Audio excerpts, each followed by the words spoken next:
నేను పెడుతున్న మొట్టమొదటి తొలి కాన్ఫరెన్స్ మరి మన సంగారెడ్డిలో పెడతా ఉన్నా. న్యాయం చేయాలని కూడా కోరుకుంటున్నాం మీ అందరినీ. రెండు విషయాలు, ఒకటి ముఖ్యంగా రెండు కూడా స్టేట్కి సంబంధించిందే. ఒక అంశం స్టేట్ కన్సిడర్ చేసి వీలైతే ఒక అంశాన్ని జిల్లా కన్సిడర్ చేస్తే బాగుంటుంది. రెండు భాగాలుగా ప్రెస్ మీట్ నిర్వహిస్తూ ఉన్నాం.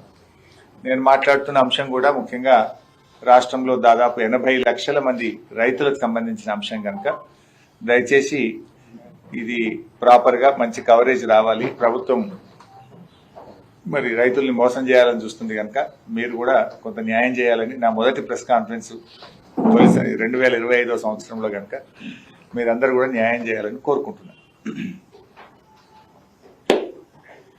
సో రేవంత్ రెడ్డి గారు విజయవంతంగా రైతు బంధును ఎగ్గొట్టి రైతు భరోసాకు కోతలు పెట్టడానికి రాత్రింబవళ్ళు కష్టపడతా ఉన్నాడు.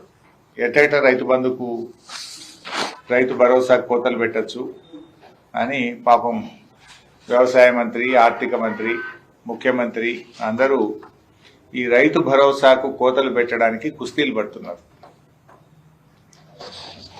గతంలో ఇదే రేవంత్ రెడ్డి గారు రైతు బంధు ఏడాదికి 3 సార్లు ఎందుకు ఇవ్వకూడదు అని ప్రతిపక్షంలో ఉన్నప్పుడు మాట్లాడారు.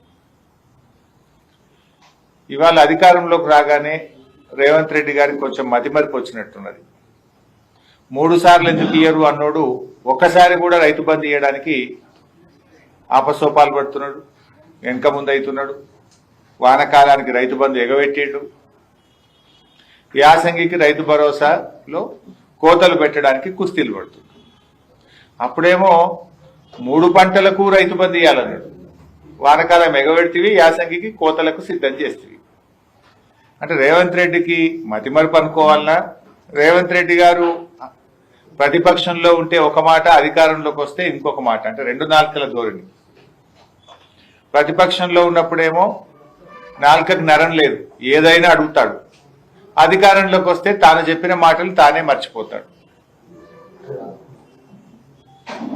ఇప్పటికే రేవంత్ రెడ్డి గారు రుణమాఫీకి షరతులు పెట్టి,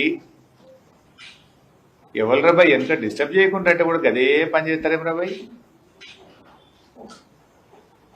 బయట పోయి ఊరికే సతాయిస్తారు. రుణమాఫీకి షరతులు పెట్టి రేవంత్ రెడ్డి గారు చాలా మంది రైతులకు రుణమాఫీ ఎగ్గొట్టిండు. ఇలా రాష్ట్రంలో సగం మందికి కూడా రుణమాఫీ కాలేదు. ఇప్పుడు మళ్ళీ రైతు భరోసాకు కోతలు పెట్టే ప్రయత్నం చేస్తున్నాడు. ప్రభుత్వం దగ్గర అన్ని రికార్డులు ఉన్నాయి. ఇప్పటికే కేసీఆర్ గారు ప్రభుత్వం దగ్గర ఉన్నటువంటి రికార్డులతోని 11 విడతల్లో 73,000 కోట్ల రూపాయల రైతు బంధునిచ్చి చూపించిండు కేసీఆర్ గారు. కానీ రేవంత్ రెడ్డి గారు ఏమంటున్నారు, ఇప్పుడు మళ్ళీ రైతు భరోసాకు దరఖాస్తులు పెట్టమంటాడట. ఆ దరఖాస్తులు కూడా ఎట్లా పెట్టమంటాడట, నేను ఇస్తున్న సమాచారం అంతా కరెక్టు, ఎలాంటి తప్పుడు సమాచారం ఇచ్చినా, తప్పుడు లెక్కలు తేలినా మీరు తీసుకోబోయే చర్యలకు నేను శిక్షార్హుణ్ణి అని రైతులట సెల్ఫ్ డిక్లరేషన్ ఇవ్వాలని రేవంత్ రెడ్డి గారు షరతులు పెడుతున్నాడు. దరఖాస్తులు పెట్టమని చెప్పి రైతులు కోరుతున్నాడు. ఇది రైతుల్ని అవమానపరచడం కాదా? దేశానికి అన్నం పెట్టేటువంటి రైతు ఎండనక వాననక 6 కాలం కష్టపడి ఇవాళ వ్యవసాయం చేసి అందరికీ అన్నం పెట్టే రైతుకు షరతులు పెడతా ఉన్నారు. బడాబాబులకు, పారిశ్రామికవేత్తలకు, కంపెనీలకేమో ఏ షరతులు లేవు, 1000 కోట్ల అప్పులు మాఫీ చేస్తున్నారు. రైతులకు వచ్చేసరికి షరతులు అడ్డం వస్తున్నాయి. మీకు